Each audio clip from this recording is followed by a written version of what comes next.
अरे काय यार, त्या विद्याला कालपासून फोन करतो, उचलतच नाही ती फोन. अरे हो, मी पण किती मेसेजेस केले आणि किती दिवस झाले तुझ्याशी काहीच कॉन्टॅक्ट नाही झाला. हा ना, काय माहिती फोन का नाही उचलत. तेच तर. अरे अरे विद्या, विद्या, थांब. काय यार विद्या, कुठे आहेस तू? अगं कधीपासून तुला कॉल करतोय, मेसेज करतोय, काहीच रिप्लाय नाहीये तुझा. अगं काही नाही, जरा काम होतं ना माझं म्हणून नाही उचलला.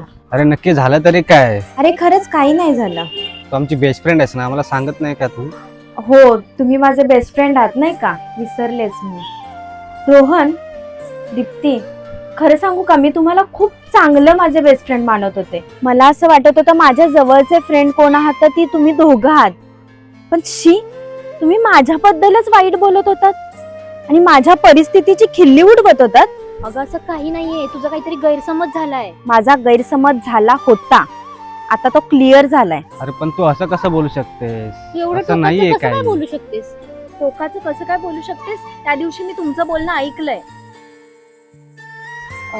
दीप्ती, माझं एक काम होतं तुमच्याकडे. बोल ना, काय काम आहे? म्हणजे मला ना 10,000 रुपयाची गरज होती. मी तुम्हाला पुढच्या आठवड्यात रिटर्न देते. 10,000 एवढे कशाला हवेत तुला?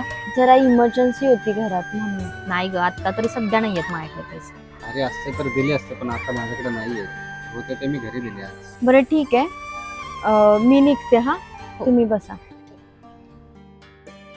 अरे काय यार दीप्ती, माझ्याकडे होते पैसे, पण तुला माहिती आहे ना तिच्या घरची परिस्थिती कशी आहे. मला नाही द्यावासारखे वाटले तिला पैसे. एक्झॅक्टली, मला पण तेच वाटतं की ती पैसे नाही देऊ शकत. आणि तुला माहितीये, ती एक नंबरची कंजूस आहे आणि ती फक्त आपली नॉर्मल फ्रेंड आहे. आपण बेस्ट फ्रेंड तर तिला नावालाच म्हणतो, त्यामुळे तिला पैसे द्यावे असं मला तर नाही वाटत. अरे विद्या, तू? अगं माझा फोन विसरला होता. अरे हिने ऐकलं तर नाही ना? जाऊ दे, सोड, ऐकलं तर ऐकलं.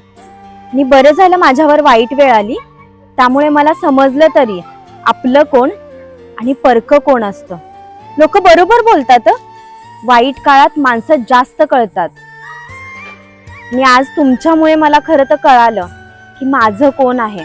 आणि हो दीप्ती, रोहन, आजपासून तुम्ही माझे बेस्ट फ्रेंड नाही आहात.